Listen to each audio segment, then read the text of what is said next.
Padre bendito, gracias por traernos a tu casa. Señor, esta es tu casa, tu iglesia, es tu grey. Señor, gracias por disponer el corazón de estas damas, de estos caballeros, para estar, Señor, aquí en tu casa. Señor, te suplico que tu palabra pueda llevar a cabo en nosotros un cambio, una transformación. Señor, quizás en algún tema hayamos cambiado un poquito el curso que usted originalmente planeó para nosotros. Señor, te pedimos que tu palabra nos vuelva a la senda correcta, Señor, y que usted nos permita ser de verdad siervos enteramente preparados para toda buena obra, Señor, que cada uno de nosotros aquí pueda percibirse como lo que es una persona comprada por sangre de Cristo, que no debe vivir para sí mismo, sino que debe vivir para aquel que murió y resucitó por él. Señor, gracias por esta linda tarde, por las personas que están aquí para honrarlo y glorificarlo a usted, Señor. Háblanos, por favor, en el nombre de Jesús. Amén y amén. Bien, ¿puede tomar su lugar, hermanos, por favor?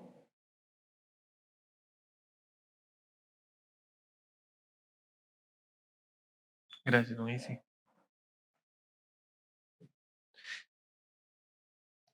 Ok, yo les dije en la mañana, hermanos, que esta serie se iba a llamar así, Siervos Calificados, y estamos hablando de las calificaciones, los calificativos de un líder.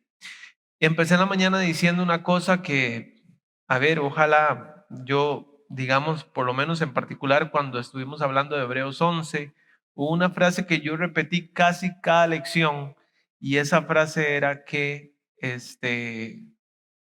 no debíamos tener fe en la fe, ¿verdad? No es nada más que usted diga fe en la fe, no. O sea, fe es atribuirle confianza a lo que Dios dice y hacer lo que Dios dice. Entonces, si Dios nos dice a nosotros que dándole 7 vueltas a un muro va a caer, dice, y suena como algo muy extraño, pero si Dios lo dice, voy a hacer lo que Dios dice, aunque sea raro, ¿verdad? Entonces, en esta serie, en realidad esa es una palabra que es muy importante. La iglesia no necesita líderes, la iglesia necesita siervos. Yo creo que la actitud de un siervo es bien diferente a la de un líder, ¿verdad? El líder nada más dice, hagan lo que yo digo porque yo soy el líder y punto, ¿verdad? El siervo dice, bueno, ¿en qué le puedo ayudar? ¿En qué le puedo servir? ¿Cómo puedo hacer de usted una mejor persona? Cuente conmigo. O, no sé, la carga, por decirlo así, semántica o de significado de la palabra para mí es mucho más sana, mucho más alta en estima con respecto cuando hablamos de la palabra siervo que líder. Bien, vamos a 1 Timoteo capítulo 3. Ahí estamos viendo acerca de las calificaciones de un obispo. Número 1 vimos en la mañana, según el versículo 2, dice, el 1 dice, palabra fiel, si alguno anhela obispado, buena obra desea. Pero es necesario que el obispo sea irreprensible, que fue la cualidad que vimos hoy en la mañana. Y la segunda cualidad es marido de una sola mujer. Entonces vamos a estar viendo ahí cada uno de estos puntos. Vamos a ir viendo cada uno de estos aquí en Primera de Timoteo 3. Hay 17 cualidades que yo debo tener, claramente yo debo desarrollar, tengo que sumirme en estas cosas. Y hermanos, el enfoque de la mañana era, bueno, si Dios espera esto de los hombres de Él, Dios espera esto de todos ustedes, porque obviamente todos le pertenecemos a Él. Entonces, dije también que, a ver, hay muchas diferencias entre un amateur y un profesional, entre un principiante y un experto, ¿verdad? Yo una vez me acuerdo que íbamos nosotros para Chirripó con una persona, con una persona, ¿verdad? Y entonces esta persona tenía carro y yo tenía ya muchos años de manejar, pero el papá le dio una orden y le dice, nadie más puede usar el carro. Entonces íbamos para Pérez Celedón ¿verdad? Y la persona estaba aprendiendo a manejar. Entonces, venía subiendo un tráiler y otro tráiler lo venía rayando. Es decir, ese segundo tráiler estaba metido en nuestro carril, ¿verdad? Entonces la persona pues estaba aprendiendo a manejar. Donde vio el tráiler que se metió en el carril nuestro, nada más le metió, como dicen, le metió el pie hasta el fondo y el carro se fue resbalado, resbalado, resbalado y nosotros íbamos para la piña de atrás del tráiler.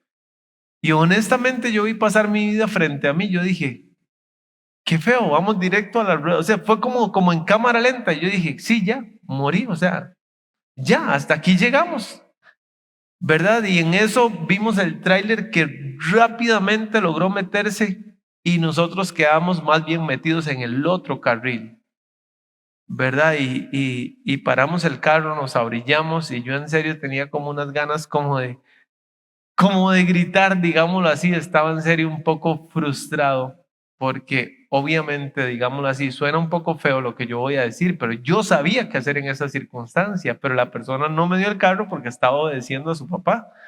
Ya yo tenía licencia y todo el asunto y claro, digamos, la persona estaba obedeciendo. Yo creo que porque estaba obedeciendo no nos mató ese tráiler, ¿verdad? Pero, a ver, hay diferencias. Si usted dice, bueno, yo voy a ir a hacer, qué sé yo, las piruetas, que es una persona que está en Juegos Olímpicos, en gimnasia, mentira. ¿Por qué? Porque son personas que se dedican toda la vida a eso, ¿verdad? Ahora, ya vimos en el versículo 2 que estos requisitos son aptitudes que son excluyentes. Es decir, si a usted le dicen que para darle un trabajo necesita hablar francés, inglés, italiano y usted solo habla español, adivine qué.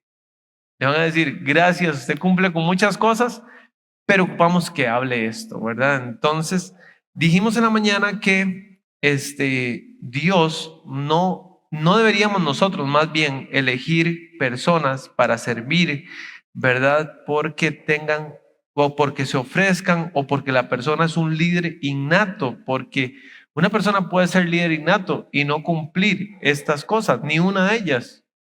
Y ya vimos en la mañana que la mayoría de estas cosas son cosas que son de actitud, no de aptitud. Las aptitudes son las facilidades y los talentos y las cualidades y las capacidades que una persona tiene, pero esto tiene que ver 100% con carácter. Entonces, para que una persona pueda desarrollar ese carácter, tiene que sujetarse a Dios. Otra cosa que vimos en la mañana y que lo estoy poniendo como una base nada más para poder decir lo que voy a decir, es que empezamos con el obispo debe ser irreprensible y en realidad la palabra irreprensible es como un encabezado y los siguientes que están ahí debajo son como incisos de lo que significa ser irreprensible. Entonces, el versículo dice, pero es necesario que el obispo sea irreprensible y la segunda cosa que dice es marido de una sola mujer. Entonces, los detalles con respecto a la persona que es irreprensible son los siguientes, y el primero de ellos es la pureza sexual en su propio estado civil. Es decir, digámoslo así, yo tengo que ser puro sexualmente en mi propio estado civil. ¿Cuál es mi estado civil? Casado. Juanjo tiene que ser puro sexualmente en su propio estado civil. ¿Cuál es el estado de él? En busca de. Ok, pregunta número 1. ¿Será este inciso originalmente una prohibición a la poligamia? A ver, habían personas que tenían 100 esposas, 1000 esposas, 5 esposas, 2 esposas. Entonces, marido de una sola mujer se refiere originalmente a una prohibición de la poligamia, pues por supuesto, pero en realidad, hermanos, claramente no es el aspecto medular de este pasaje. Puede estar diciendo que un polígamo no está calificado para ser un anciano, diácono o pastor. Esta es la interpretación más literal de la frase, pero de alguna manera parece improbable. considerando que la poligamia en el tiempo en la que Pablo escribió esta carta ya era extraña, digámoslo así, ya no era algo tan común. Además, pues pienso yo, por razones de sentido común, a la naturaleza del servicio, es decir, si alguno anhela obispado, usted dice, bueno, ahí está llegando el obispo con sus 25 hijos y sus 35 esposas. Usted dice, muy raro, ¿verdad? Solo José Smith, el fundador de los santos de los últimos días, no había leído nunca en su vida 1 Timoteo capítulo 3. José Smith tenía 40 esposas y él decía que el Estado y que la gente lo perseguía y que la gente no lo quería. Bueno, imagínense por qué, ¿verdad? Entonces, ya Pablo había tocado este tema en 1 Tesalonicenses capítulo 4, cuando él dijo, cada uno tenga su propia esposa en santidad y honor. No hay evidencia, número 2, de que la iglesia tuviera este problema, la iglesia a la que se estaba dirigiendo Pablo, que tuviera problemas, de poligamia dentro de la iglesia. Y número 3, el gobierno romano bajo el cual estaban los judíos prohibía la poligamia. Entonces usted dice, bueno, esto tiene que ser marido de una sola mujer, tiene que ver con que un hombre no puede tener varias esposas. No, porque en realidad no era lo que estaba pasando en ese momento. Pregunta número 2. ¿Entra un viudo vuelto a casar en el estatus de marido de una sola mujer? Bueno, la respuesta es por supuesto que no, porque si se casó por segunda vez ya no es marido de una sola mujer, ha tenido 2. ¿Verdad? La vez pasada yo conté la historia de don Irán Hudson, que se casó 3 veces. ¿Verdad? Entonces no era marido de una sola mujer, era marido de 3 mujeres distintas, pero esta es una excepción más que obvia. La idea acá no es que un líder nunca podría volverse a casar si su esposa hubiera fallecido. Y tenemos de cerca el ejemplo, por ejemplo, el doctor Smith, que es una persona que conocemos de muchos años, que su esposa falleció y él se volvió a casar. No significa que no podemos, por decirlo así, volverlo a invitar a él. ¿Por qué? Porque no, ya no es marido de una sola mujer, ahora ha tenido 2 esposas. Tenía una pregunta aquí. ¿Por qué la Biblia menciona 3 hombres o nombres que eran suegros de Moisés? La Biblia menciona 3 hombres como suegros de Moisés. Y usted dice, híjole, qué torta eso. ¿Será que Moisés tuvo varias esposas? Éxodo 2:18 dice la palabra del Señor, y volviendo ellas a Reuel su padre, él les dijo, ¿por qué habéis venido hoy tan pronto? Ahí está hablando en ese contexto de Reuel, el padre de Séfora, ¿verdad? La esposa de Moisés. Entonces, si usted estudia un poquito más el pasaje, se da cuenta de que el papá de el suegro de Moisés se llama Reuel, ¿verdad? Luego en Éxodo 3:1 dice la palabra del Señor en Éxodo 3:1, apacentando Moisés las ovejas de Jetro, su suegro. Sí. Ok, ya van 2. Uno era Reuel, otro era Jetro, ¿verdad? Suegro sacerdote de Madián. Con solo un capítulo de diferencia, se ve claro que Jetro y Reuel son la misma persona. ¿Por qué? Porque estamos de una página a otra, ¿verdad? Pero si vamos a Jueces 4:11, dice Jueces 4:11, y Heber Ceneo, de los hijos de Obab, suegro de Moisés. Ya tenemos 3 suegros de Moisés. Usted dice, bueno, o tenía varios nombres y entonces en una parte se le conoce por uno, en otra parte por otro. A veces pasa eso, ¿me entiende? Que digámoslo así, que a Pedro se le llama de una forma En una parte se le llama Simón, en otra parte se le llama Cleofas, en otra parte se le llama Pedro. Entonces dice, bueno, hay varios nombres con los que se conoce a una persona. Ahora, esto es un argumento no explícito, da una amplia posibilidad de que Moisés haya quedado viudo al morir de su esposa Séfora y eso redundara en que fuera casado en 2 ocasiones. Eso explicaría que se mencionen 2 suegros de Moisés. Séfora era hija de un sacerdote de Madián, es decir, Séfora era madianita, ¿cierto? ¿Verdad? Así es como se llama ese gentilicio.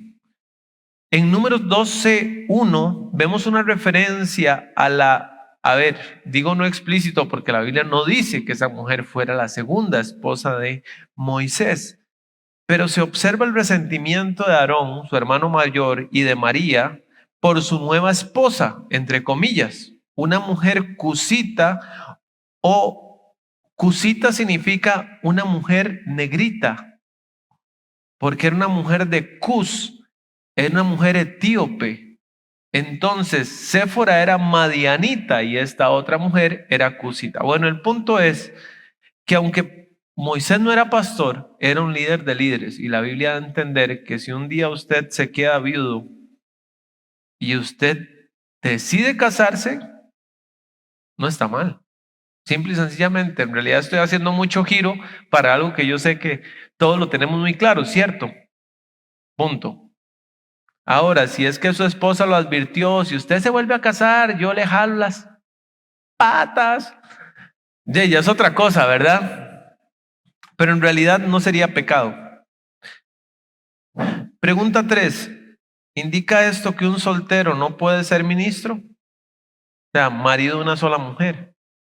Porque a veces las frases se toman como muy literales, ¿verdad? Entonces usted dice, a ver, entonces, no puede ser siervo de Dios, no puede ser pastor hasta que se case, porque la Biblia dice marido de una sola mujer. Hay quienes piensan que este requisito excluye a los hombres solteros para el liderazgo en la iglesia, pero si esa fuera la intención de Pablo, entonces se habría descalificado Pablo a sí mismo, porque la Biblia dice que Pablo era soltero, ¿verdad? Entonces Pablo no podría ser líder en nuestra iglesia.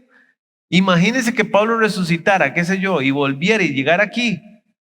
Usted dice, no, no puede ser líder. ¿Por qué? Porque tiene que casarse, ¿verdad? Primera de Corintios 7:8. Digo pues a los solteros y a las viudas que bueno les fuera quedarse como yo. Entonces, si está soltero, ¿para qué buscar? La Biblia dice, bueno le fuera quedarse como yo. Ahí está. Si la esposa de Pablo lo dejó cuando se convirtió, como algunos dicen, o sea, la esposa de Pablo lo dejó cuando él se convirtió, entonces Pablo se debería haber autoimpuesto esta palabra y no ministrar más, porque entonces no podía ser un líder en la iglesia.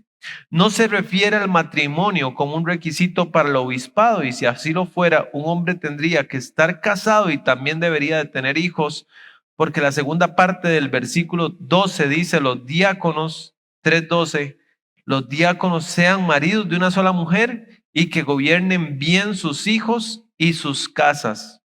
Este versículo lo podríamos parafrasear de la siguiente manera: si un hombre tiene esposa, debe serle fiel. Si un hombre tiene hijos, debe manejarlos bien. ¿Verdad? Es como decir, si es obligatorio estar casado, entonces también, según ese versículo, es obligatorio también tener hijos. Esta interpretación reconoce que el texto original se enfoca más en la pureza moral que en la situación marital. O sea, el texto no está diciendo que la persona debe estar casada. ¿Sabe que un día me despertó, no sé, mi curiosidad o no mi curiosidad? Don Isidro me dijo, ¿sabe qué, don Isaac? La verdad es que aquí en la iglesia, gracias a Dios, nunca ha pasado un escándalo sexual entre personas de la iglesia. ¿Usted sabe qué desastre sería? Es decir, que un esposo de una persona anduviera con la esposa de otra persona dentro de la misma iglesia. Y usted dice, no, qué feo, o sea, qué feo las iglesias que han tenido que pasar eso. Y no solamente que ha pasado eso, sino que ha pasado con el líder, ¿verdad? Entonces, hermanos, a ver, yo dije, bueno, yo no quiero ser el primero.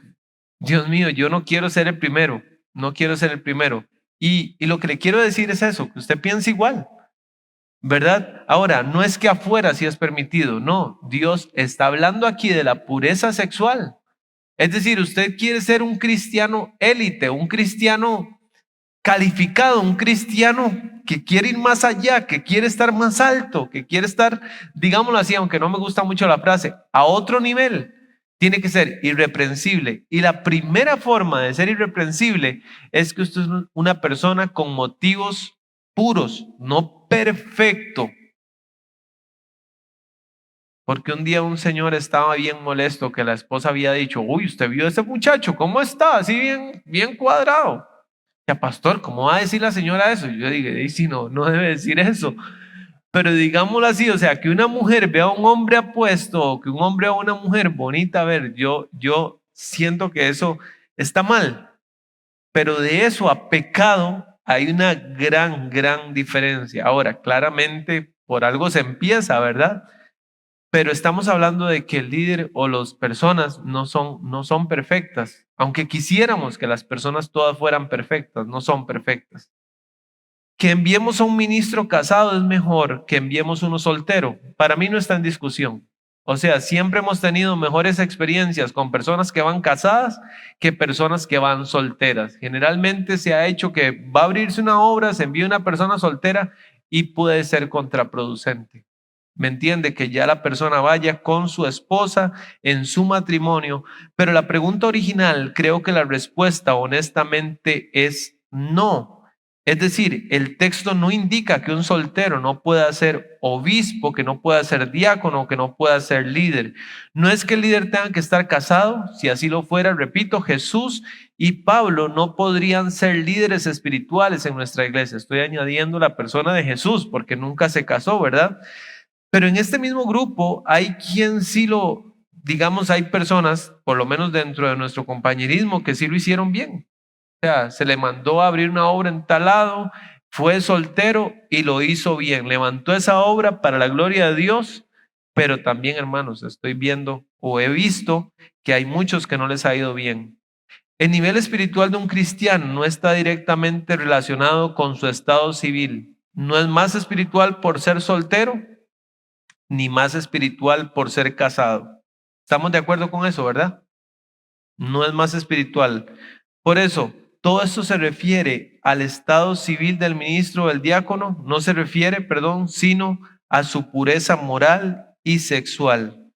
Muchos han dicho que Jesús se casó, pero la Biblia no dice eso, ¿verdad? Hay gente que dice, es que Jesús, la historia extrabíblica cuenta que Jesús se casó con María Magdalena y que tuvo un montón de chiquitos, ¿verdad?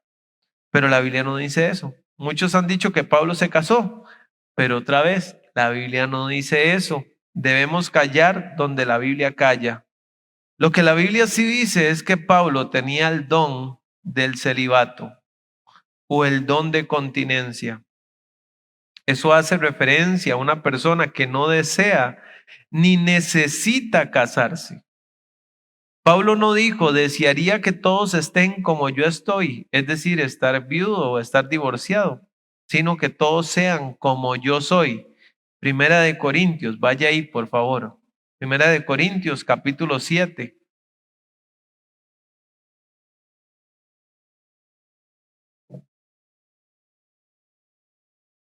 Primera de Corintios, capítulo 7, versículo 7. Pablo dice, quisiera más bien que todos los hombres fuesen como yo. ¿Cómo era Pablo? Ahí no está hablando de que era bajito, que era alto, que era bonito, que era feo. Yo quisiera que todos fuesen como yo, pero cada uno tiene su propio don de Dios. Uno a la verdad de un modo y otro de otro. Digo pues a los solteros y a las viudas, qué bueno les fuera quedarse como yo. Es decir, célibe. Si esa hubiera sido la intención de Pablo, se estaría descalificando a sí mismo. Pero si no tienen don de continencia, dice el versículo 9, cásese. Don de continencia o casamiento. Una persona tiene el don de continencia o el don de casamiento, pero no las dos, ¿verdad? Entonces, cuando Pablo dice, yo quiero que se queden como yo, es que sean personas que no se casen. Entonces, parece una contradicción decir que Pablo tenía el don de celibato y al mismo tiempo decir que era viudo o que era divorciado. ¿Sí me voy a entender? Porque alguna gente asegura eso. Ahora, si usted decide no casarse, socialmente puede ser muy inapropiado porque la gente siempre está, ¿y el anillo para cuándo? ¿Y cuándo va a traer la novia? Y usted aquí, y usted allá, y usted aquí, y usted allá, ¿verdad? Entonces, pero este don trasciende lo cultural. La persona se expone a ser juzgado por sus familiares y amigos sobre su inclinación sexual. Si usted dice, no, no me voy a casar, la gente va a decir, pero ¿de ahí? ¿Qué pasó, mi chiquito? Usted se me está, ¿qué? ¿Tirando al otro lado? ¿Qué? ¿Verdad? No, de verdad, la gente puede decir eso. No, no necesariamente. Pero el don de continencia trasciende la crítica. El don de continencia es la capacidad que Dios da a un hombre o a una mujer para quedarse soltero durante toda la vida o una parte de su vida. La persona con el don de continencia no tiene la necesidad de enamorarse de una persona y compartir el resto de su vida con ella.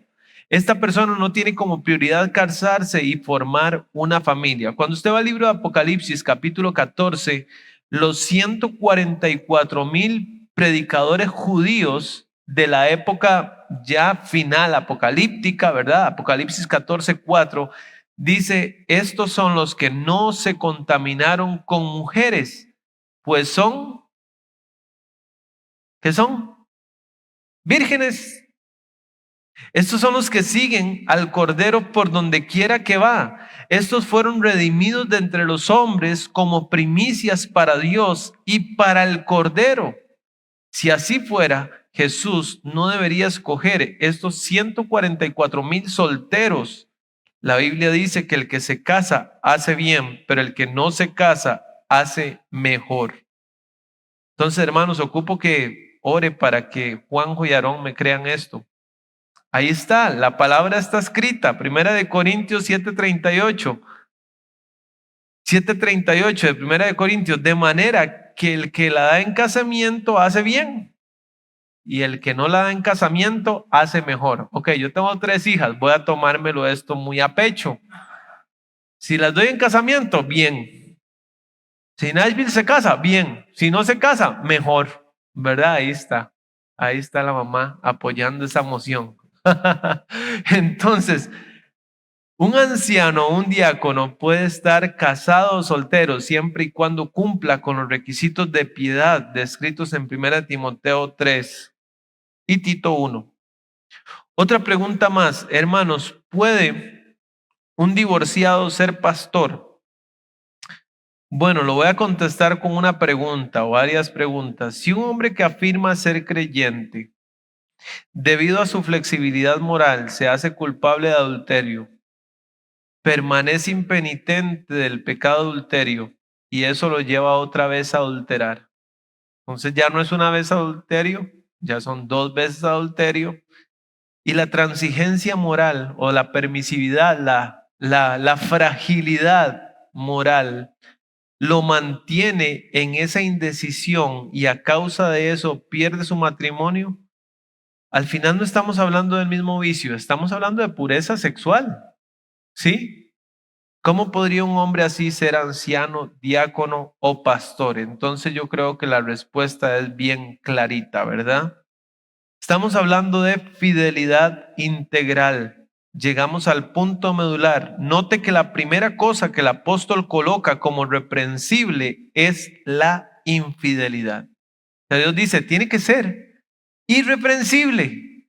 Y en lo primero que eso se ve es cómo se comporta esta persona con las personas del sexo opuesto. ¿Cierto?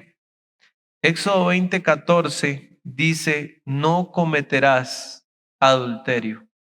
Está clarito, ¿verdad? Desde el Antiguo Testamento Dios dice, haga las cosas bien. Haga las cosas bien. Levítico 18:20. No tendrás acto carnal con la mujer de tu prójimo, contaminándote con ella. Con la única mujer que un hombre no se contamina es con su legítima esposa. Levítico 20:10.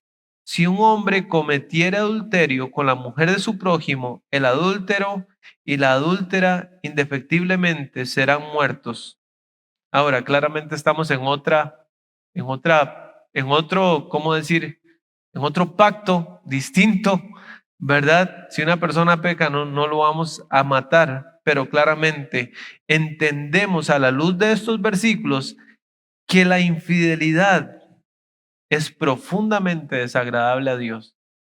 Es profundamente desagradable a Dios. Levítico 22:23, Jeremías 23:10, Mateo 5:28 y un montón de textos más nos refuerzan el punto de que el hombre que se casa debe tener ojos y corazón para una sola mujer. El sentido en este es que el hombre de Dios debe ser moral, incuestionable y no debe entrar en relaciones que contaminan el lecho matrimonial como lo hacen los impíos. Es que si la gente del mundo hace eso, es lo normal, porque hay gente que no conoce a Dios, pero los creyentes deben agradar a Dios en esta área. Hebreos 13:4, honrosos sean todos el matrimonio. Esto significa que el líder bíblico no es un mujeriego ni un adúltero, Casanova, conquistador, y no muestra amor romántico ni interés sexual por otras mujeres, incluyendo representaciones o imágenes de mujeres en pornografía. La idea que se maneja aquí es un hombre de una sola mujer. En realidad, si el versículo dijera irreprensible hombre de una sola mujer, sería más fácil de entender, más clarito, por decirlo así. Pero claramente esa fue la traducción, ¿verdad? Eso lo que significa es eso, repito. En griego la frase marido de una sola mujer literalmente significa hombre de una sola mujer. Entonces, aquí claramente los hombres debemos inclinarnos ante Dios y decirle, Dios, ayúdame a ser ese tipo de hombre. Usted lo desea, usted lo desea, yo también lo deseo. Señor, cuídame, guárdame. Le conté, ¿verdad? Que un día un amigo me contaba que un tío de él tenía dos familias, una en Cartago y otra en Heredia. Los de acá no sabían nada de los de allá y los de Heredia no sabían nada de los de Cartago. Lo curioso, lo curioso es que en Cartago el señor era cristiano y en Heredia era católico. Usted sabe decir, llega el domingo a misa, se sabe todo el asunto como es, ¿verdad? Y llegaba no sé, el sábado o el día que estuviera aquí en Cartago, iba a la iglesia, se sabía todos los cantos, cómo era, qué sé yo, tomaba la cena del Señor, no sé, todo normal. Y pasados, no sé, como 20 años, se encontraron dos hijos de él y le decían, ¿y su papá cómo se llama? Sí, mi papá se llama así, así, pero ¿cómo? Es mi papá también, pero ¿cómo? ¿Cómo se le ocurre? No sé qué. Y bueno, es increíble, ¿verdad? El anciano no debe ser así. Ahora, otra cosa que dije en la mañana, hermanos, otra cosa que dije en la mañana es, ok, usted dice, bueno, Isaac, usted no tiene que ser así. No, es cierto, yo no tengo que ser así, pero tampoco usted tiene que ser así. Dios no pide más. A ver, yo siempre les he dicho a ustedes, Dios no pagó un precio más alto por mí que por usted. Nos pagó con la misma sangre, con el mismo precio. Ahora, cuando en algún momento se le ha dado oportunidad a un pastor de poder continuar, a pesar de que su vida moral ha sido cuestionada, no crea, hay personas que esto no les sienta bien. Yo una vez le estaba diciendo a un amigo, es que un pastor ahí, bueno, cometió un pecado y él falló, le falló a Dios, a la esposa, pero bueno, se le mostró misericordia. Y me dice, eso no se debería hacer. Y yo me agarró como un frío así, porque yo dije, ¿será que exactamente así es que piensa Dios? Un teólogo y comentarista llamado William MacDonald va un paso más allá. Se refiere a que un obispo no debe haber sido culpable de infidelidad o de irregularidades en su matrimonio. Su vida moral ha de estar por encima de toda duda. ¿Notaron? Eso es un poco más que solamente ser fiel. O sea, digamos, yo fallo aquí, me pasan a mí para, no sé, para los chiles, allá bien largo, casi en la frontera de Nicaragua. Y la gente me va a decir, pastor, y bienvenido, pero ¿por qué está usted aquí? Di, porque Dios me mandó. O sea, ¿qué voy a decir? Que tengo que en algún momento decir, bueno, es que hubo una reubicación. Ajá, ¿y por qué lo reubicaron? O sea, ¿por qué? ¿Qué pasó? No, o sea, no, di nada más. Dios me mandó aquí y esté feliz con eso, ¿verdad? Es un poco más que solamente ser fiel. Es que su vida no sea merodeada por ese ruido, interferencia o feedback, que en su relación matrimonial sea un ejemplo a los demás en fidelidad a su esposa. El sentido de este pasaje es sencillamente este, que un obispo, un anciano, debe ser un hombre de moralidad incuestionable y que es enteramente fiel y leal a su única y sola esposa, que siendo casado no entra a la manera de los paganos en una relación inmoral con otra mujer. Este requisito se refiere a la fidelidad en el matrimonio y a la pureza sexual. Entonces, hermanos, para finalizar, ¿cómo podemos ser un hombre de una sola mujer? José, cuando la mujer de Potifar lo estaba seduciendo, José le dijo a esta mujer una cosa que a mí me ha hecho pensar muchas veces en eso. Bueno, la primera respuesta sería huir. O sea, con el pecado no se negocia. Si no sé, una muchacha llega y ahí Matías, usted sí está lindo, es que Mati, qué lindo pelo aquí y allá. Y Mati dice, bueno, déjenme hablar con mis papás, a ver si me dejan orar aquí. No. A ver, ya ahí está medio caído. La Biblia dice, huye, nada más. Tal vez la persona va a decir, uy, voy a quedar como un cobarde. A ver, en la sabiduría popular es mejor decir, aquí corrió, ¿cómo es? Que aquí murió, ¿verdad? Entonces, huye. La Biblia dice que lo primero que hizo José fue huir. Yo imagino que José estaba orando todos los días. José ya sabía que esta mujer estaba loca y que entonces cada vez que él entrara, ella algo le iba a decir. Ay, José, es que usted sí, de verdad, usted sí es un hombre atento. Es que usted, ay, vea qué lindo que le queda su corbata, José, qué sé yo. ¿Verdad? O que, José, es que usted sí huele rico, no sé qué, un montón de cosas. Esta mujer le decía un montón de cosas, ¿verdad? Entonces yo me imagino que José oraba. ¿Por qué? Porque él sabía que estaba ahí. Una vez una señora me decía a mí, a mi esposa, ay, pastor, si a mi esposo nadie lo va a ver, él es bien feo. Estoy bien feo, o sea, nadie me lo va a ver guapo jamás, o sea, yo estoy de lo más tranquila.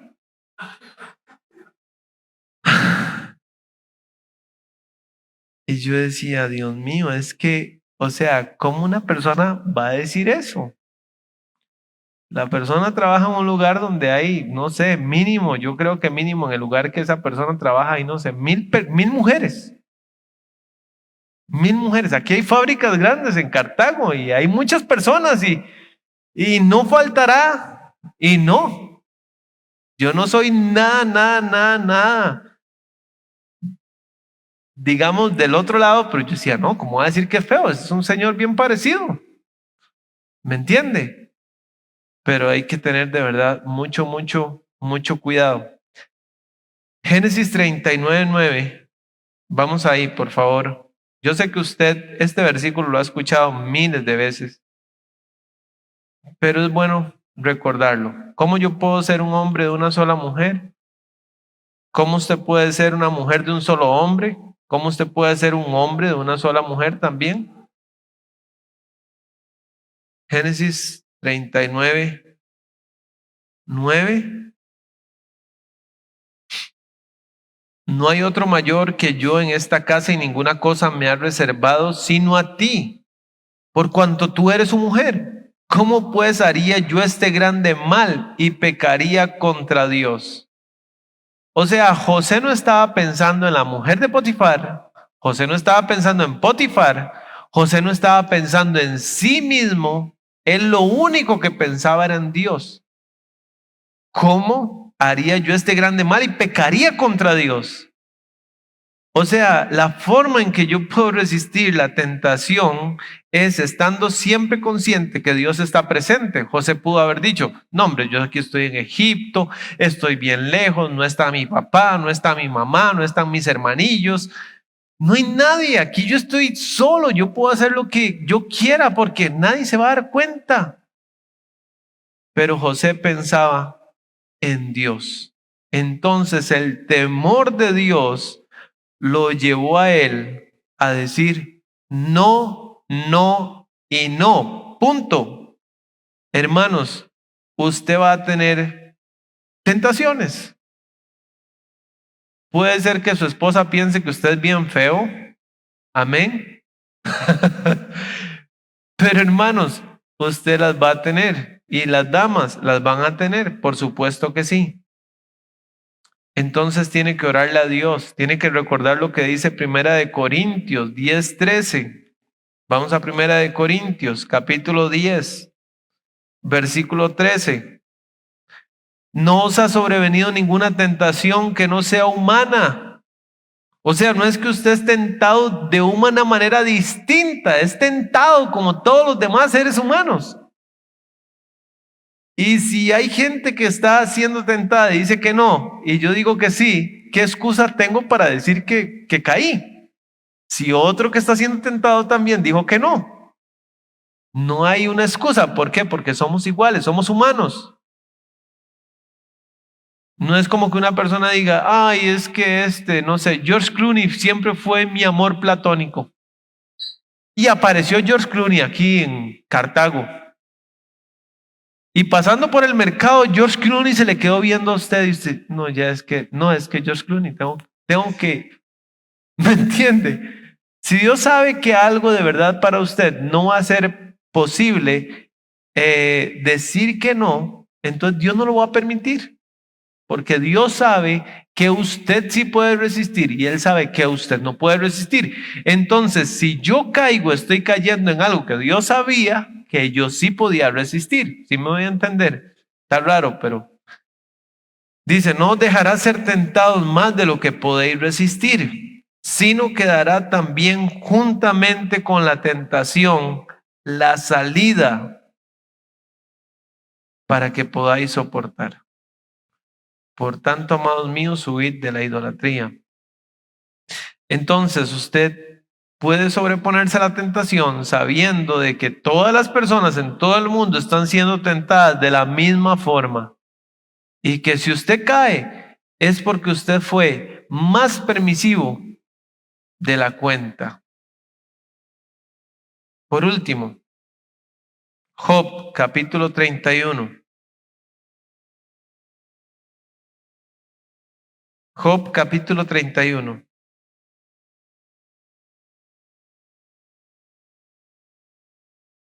Job 31:1. Hice pacto con mis ojos. ¿Cómo pues había yo de mirar a una virgen? Ahora, damas, no caigan en el error de decir, uy, sí, ojalá que mi esposo haga pacto con sus ojos. No, es que ojos tenemos todos. Ojos tenemos todos. Entonces, ahí está hablando un hombre porque Job era hombre. Pero no es como que una mujer no pueda, o sea, si usted no puede ver y está bien, no está viendo que la rodea, está bien. Pero la verdad es que, a ver, las mujeres pueden ver igual que los hombres. Y a los hombres también nos molesta que una Yo me acuerdo que la esposa de mi pastor siempre decía, nunca digan, nunca estén en ese plan, digámoslo así, de que, ay, qué actor más guapo, y qué este más guapo, y qué aquel, qué presentador más guapo y todo, porque de alguna forma eso es infidelidad. Tal vez la persona es cierto, no está cayendo, no está pasando algo más allá, pero en realidad está mencionando cosas que son infidelidad. Y además a nosotros no nos gusta que nos hagan eso. Es decir, si yo estoy viendo una película con mi esposa y puedo ver que el actor está bien parecido, mucho más que yo estoy diciendo que no lo diga. Se nota, digamos, yo lo puedo saber. Entonces, a ver, ¿sería una falta de respeto que yo lo diga o también que ella lo diga? Aunque usted, ay, no se ponga en pequeñeces, don Isaac, qué sé yo. Bueno, hermanos, simplemente ahora, ese pacto no es solamente con los ojos, en realidad todo lo que nosotros hacemos con los miembros que Dios nos dio es lo que al final de cuentas está en nuestro corazón. Entonces, al final de cuentas será, sobre toda cosa guardada, guarda tu corazón.